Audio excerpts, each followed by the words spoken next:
بنی اسرائیل میں ایک شخص تھا، انتہائی نیک، اللہ کا پیارا محبوب بندہ تھا، عبادت گزار۔ مرنے لگا تو اس کا ایک چھوٹا سا بچہ تھا، ابھی بالکل کم سن تھا، اور اس کے ہاں ایک بچیا بھی تھی۔ تو جب وہ مرنے لگا تو اس سے پہلے اس نے اپنی بچیا جو ہے جنگل میں ایک جھاڑی کے پاس چھوڑ کے رب کی بارگاہ میں دعا کی کہ یا اللہ یہ میری بچیا تیرے پاس امانت ہے، جب تک میرا بچہ جوان نہ ہو جائے، جب وہ جوان ہوئے تو میرے مولا یہ بچیا وہ آ کر یہاں سے لے لے۔ وہ بچیا چھوڑ کے آ گیا، دنیا سے رخصت ہو گیا، چلا گیا۔ بچہ بڑا ہوا، اس کی ماں بھی نیک اور پارسا تھی، اس نے بہت اچھی تربیت کی، وہ ماں کا بڑا فرما بردار تھا، اللہ کا بھی فرما بردار، ماں کا بھی فرما بردار۔ دن میں لکڑیاں کاٹ کے بازار میں جا کر بیچتا، اس سے جو کچھ آمدن ہوتی ایک حصہ اللہ کے راستے میں خرچ کر دیتا، ایک حصہ گھر کے اور اپنے اخراجات پہ صرف کرتا، اور ایک حصہ ماں کو لا کر دے دیتا۔ سبحان اللہ، 3 حصے کرتا اپنی آمدنی میں۔ گزشتہ بزرگان دین کے کئی ایسے بزرگان دین ہیں، ان کے بارے میں میں نے پڑھا سنا کہ جو اپنی آمدنی کے 3 حصے کرتے تھے، تو اللہ تعالیٰ پھر اس آمدنی میں بھی بڑی برکت عطا فرماتا تھا۔ سبحان اللہ۔ وہ باغ والوں کا واقعہ ہے کہ وہ آمدنی ایک اللہ کے راستے میں غریبوں مسکینوں میں خرچ کرتا، ایک حصہ اپنے آل عیال کے لیے رکھتا، ایک حصہ واپس دوبارہ اس باغ پہ خرچ کر کے لگاتا، اسے بناتا دوبارہ۔ تو ایسے کئی واقعات ہیں اس طرح کے۔ دن میں وہ محنت مزدوری کرتا، اچھا رات کو بھی وہ 3 حصوں میں تقسیم کرتا۔ پہلا حصہ وہ ماں کے پاس بیٹھ کر ماں کی خدمت کرتا، ماں جب سو جاتی تو رات کا دوسرا حصہ وہ بھی آرام کرتا، پھر رات کے تیسرے پہر میں اٹھ کے وہ اللہ کی عبادت کرتا۔ سبحان اللہ۔ دن میں جو آمدنی ہوتی اس کے بھی 3 حصے، رات کا جو وقت ہوتا اس کے بھی 3 حصے۔ سبحان اللہ۔ وہ اتنا نیک بچہ تھا، وہ لکڑیاں وغیرہ بازار میں بیچ کے گزارا کرتا۔ تو ایک دن ماں نے کہا کہ بیٹا حالات تمہارے بہت تنگ ہیں، پریشان ہو، تو تمہارے باپ نے اس طرح ایک بچیا جنگل میں چھوڑی تھی، تم جا کے اس کو اللہ کا واسطہ دے کر، اللہ کی قسم دے کر اس کو پکارو، فلاں جھاڑی کے پاس فلاں جگہ پہ کھڑے ہو کے پکارو۔ اس نے تفصیل بتا دی اس کو، تو وہ گائے تمہارے پاس آ جائے گی۔ یہ نوجوان گیا، اس نے جا کے گائے کو آواز لگائی، اللہ کا نام لے کر بلایا، تو یہ جہاں کھڑا تھا وہاں گائے اللہ کے فضل و کرم سے بھاگتی ہوئی آ گئی۔ سبحان اللہ۔ اللہ کی امان میں دی ہوئی تھی، جی سبحان اللہ۔ رب نے کیسی حفاظت فرمائی۔ اسی جنگل میں ہوں گے چیتے، شیر، درندے بھی ہوں گے، لیکن اللہ جو حفاظت فرمائے پھر اس کو کون نقصان پہنچا سکتا ہے۔ نماز فجر کے بارے میں آتا ہے کہ جو شخص فجر کی نماز بجماعت ادا کرے وہ اللہ کی امان میں ہوتا ہے۔ سبحان اللہ۔ دیکھیں یہ گائے بھی اللہ کی امان میں تھی، کسی نے نقصان نہیں پہنچایا۔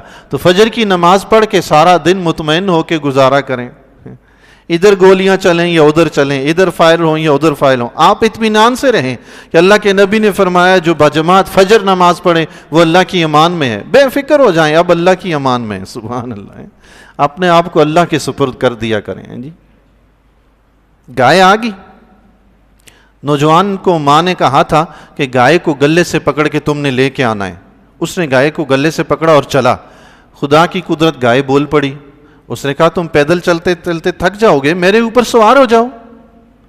اس نوجوان نے کہا کہ نہیں، مجھے ماں نے سوار ہونے کا نہیں کہا، مجھے ماں نے کہا ہے کہ گلے سے پکڑ کے لانی ہے، میں تمہیں پکڑ کے لے کے جاؤں گا، سوار نہیں ہوگا۔ سبحان اللہ۔ کیسا فرما بردار بچہ تھا۔ پتہ پھر گائے نے کیا جواب دیا؟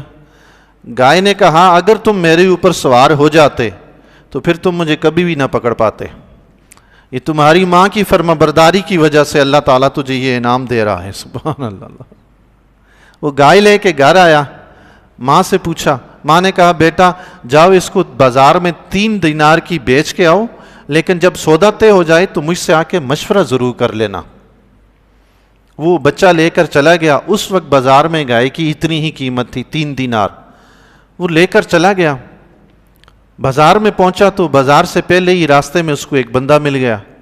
اس نے کہا گائے بیچنی ہے؟ اس نے کہا ہاں بیچنے کے لیے لایا ہوں۔ کتنی کی بیچو گے؟ اس نے کہا 3 دینار کی۔ تو اس نے سودا طے کیا تو بچہ کہنے لگا میں ماں سے مشورہ کر کے آ جاؤں۔ اس نے کہا نہیں مشورہ نہیں کرو، میں تمہیں 6 دینار دیتا ہوں، گائے بیچ کے چلے جاؤ، لیکن ماں سے مشورہ نہیں کرو۔ اس نے کہا نہیں یہ ہو ہی نہیں سکتا۔ دیکھیں قیمت ڈبل ہو گئی۔ ہم جیسے نالائق ہو نا جو ماں باپ کی سنتے ہی نہیں ہیں، تو ہم تو کہیں کہ گھر والوں نے کہا تھا 3 دینار کی بیچنی ہے تو 6 مل رہے ہیں، میں جا کے بتاؤں گا تو گھر والے بھی خوش ہوں گے کہ 3 دینار قیمت ہی تم 6 کی بیچ کے آگے، واہ واہ واہ سبحان۔ اس نے یہ نہیں کہا، دولت نہیں دیکھی، اس نے ماں کا حکم دیکھا. دولت کو اس نے اہمیت نہ دی، ماں کی حکم کو اہمیت دی. حضرت اویس کرنی رضی اللہ تعالیٰ عنہ کی ساری زندگی دیکھ لیں، ماں کو اہمیت دی. رب نے اتنا عظیم مقام عطا فرمایا کہ اللہ کے نبی فرماتے ہیں اویس کرنی میری امت کی بخشش کی دعا کرے. سبحان اللہ، ماں کی وجہ سے اتنا عظیم مقام. اللہ اکبر. اس نوجوان نے کہا کہ نہیں، میں ماں سے مشورہ کروں گا. ماں کے پاس آیا تو ماں نے کہا ٹھیک ہے بیٹا، اس سے 6 دینار میں سودا کر لو، لیکن جب بات پکی ہو جائے تو پھر مجھ سے آ کے مشورہ کرنا. یہ پھر چلا گیا. اس نے کہا ٹھیک ہے، میں تمہیں 6 دینار کی بیچتا ہوں اگر تم خریدتے ہو. اس نے کہا ہاں ٹھیک ہے میں خریدتا ہوں، دے دو. اس نے کہا میں پھر ماں سے مشورہ کر کے آ جاؤں. اس نے کہا مشورہ کرنے کو چھوڑو، 12 دینار لے لو. اس نے کہا نہیں 12 دینار نہیں لینے، میں ماں سے پہلے مشورہ کروں گا. یہ واپس پھر ماں کے پاس گیا. اب دیکھیں قیمت 3 دینار سے 12 پہ چلی گئی ہے، لیکن یہ ماں کے سامنے جھکا ہوا ہے، ماں کا فرما بردار ہے. سبحان اللہ. بس اوقات ہمیں ظاہری طور پر چیزیں ایسی لگتی ہیں نا کہ ماں باپ نے کوئی بات بتائی ہے کہ یہ نہ کرو، تو ہمیں چڑ آتی ہے کہ یہ میں کیوں نہ کروں. لیکن اللہ تعالیٰ نے ہمارا فائدہ اسی میں پوشیدہ رکھا ہوتا ہے جو ہمیں ماں باپ کہہ رہے ہوتے ہیں. واپس آیا، ماں کے پاس مشورہ کیا. ماں نے فرمایا کہ بیٹا مجھے لگتا ہے کہ یہ کوئی فرشتہ ہے جو تمہاری رہنمائی کے لیے آیا ہے. تم جا کر اس سے پوچھو کہ میں یہ گائے اب بیچوں کہ نہ بیچوں. وہ گیا جس طرح ماں نے اس سے کہا تھا. اس سے کہا کہ میری ماں پوچھتی ہیں کہ یہ گائے ابھی ہم بیچیں کہ نہیں بیچیں.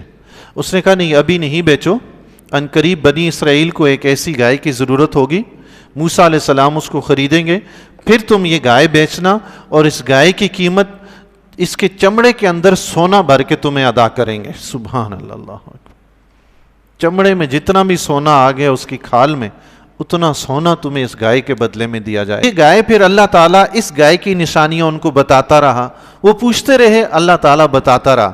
حالانکہ پہلے ان کو حکم یہ ہوا تھا کہ گائے ذبح کر دو، کوئی سی بھی کر دیتے، لیکن رب جانتا تھا کہ انہوں نے بار بار پوچھنا ہے، تو پھر ان کو بتایا گیا، پھر قیمت بھی ویسی مقرر کی گئی. اس کا مطلب ہے کہ بندہ جتنا آگے سے سوالات کرتا رہے اتنا وہ پھنستا چلا جاتا ہے. بڑے جو بات کہیں چپ کر کے مانے اور چل پڑے ہیں جی. سبحان اللہ. پھر موسیٰ علیہ السلام نے جب انہیں گائے ذبح کرنے کا کہا تو وہ ڈھونڈنے لگے. اب ڈھونڈتے وہ ان کے گھر میں پہنچے. جب سودا طے ہوا تو سودا یہ ہوا کہ اس گائے کو ذبح کرنے کے بعد اس کے چمڑے میں جتنا سونا آئے گا اتنا سونا اس کی قیمت ادا ہوگی. تو انہوں نے موسیٰ علیہ السلام کی ضمانت میں اس گائے کو اس بنی اسرائیل پر بیچ دیا. تو بنی اسرائیل نے جا کر اس گائے کو ذبح کیا. اس کی دم یا کوئی بھی گوشت کا ٹکڑا مقتول پہ مارا، مقتول زندہ ہو گیا. سبحان اللہ جی. سبحان اللہ. سبحان اللہ. مردوں کو کون زندہ کرتا ہے؟ رب زندہ کرتا ہے. گائے کی دم سے بھی مردہ زندہ ہو گیا. کیا تو رب نہیں ہے، لیکن اپنے پیارے کے ہاتھوں میں اس نے کچھ برکت رکھی ہے. سبحان اللہ ہے جی. اللہ اکبر. وہ مردہ زندہ ہو گیا. اس نے اسی کا نام لیا جس نے موسیٰ علیہ السلام سے شکایت کی تھی کہ میرے رشتہ دار کا قاتل پکڑیں. اس نے کہا اسی نے مجھے قتل کیا ہے. اس کے بدلے میں پھر موسیٰ علیہ السلام نے اسی کو پکڑ کے قتل کیا.